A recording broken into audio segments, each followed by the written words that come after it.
headaches, muscle spasms, and chronic pain. Could it be caused by Wi-Fi?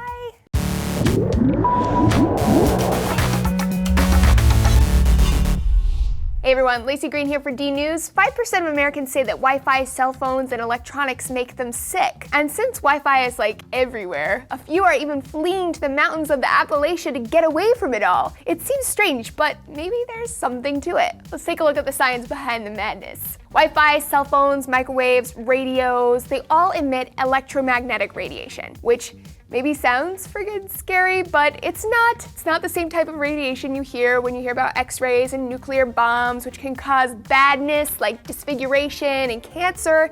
And that's because they release ionizing radiation. With enough exposure, ionizing radiation can break chemical bonds in your body and damage your DNA. Wireless signals, however, are a non-ionizing type of radiation. They simply don't have the strength to break chemical bonds, so they can't touch your DNA. However, it doesn't mean that non-ionizing radiation has no effects, period. A 2011 study published by the NIH found that when people spend an hour on their cell phone, the brain tissue right next to the antenna creates slightly more glucose, a simple sugar that is the body's primary source of energy. So could glucose actually be the culprit? Probably not. A slight bump in glucose has not been linked to headaches or pain, and even then, an hour on a cell phone is the same as 3 years of Wi-Fi exposure. So an analysis of 46 studies have concluded that, yeah guys, at least Wi-Fi isn't doing anything to your body. But these people are definitely sick. They're not making the symptoms up, yet it doesn't look like it's being caused by Wi-Fi signals. So I repeat, what the hell is going on here? Scientists studying medically unexplained illnesses like Wi-Fi syndrome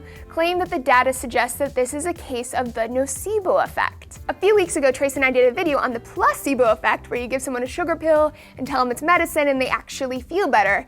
And a nocebo effect works pretty much the same way. For evil though, a nocebo is when the expectations of sickness actually make you sick. Nocebos have been documented around the world. Not too long ago, a teacher in Tennessee thought she smelled gasoline in her classroom, and soon she felt dizzy and nauseous. And then students in her class felt the same. And then the whole school was evacuated and 100 people went to the ER to be treated for gas exposure. But the investigation couldn't find even a trace of gasoline at the school. There was no physical reason to describe how 100 people suddenly got sick, except a nocebo. Another illustration of the almighty power of the human brain.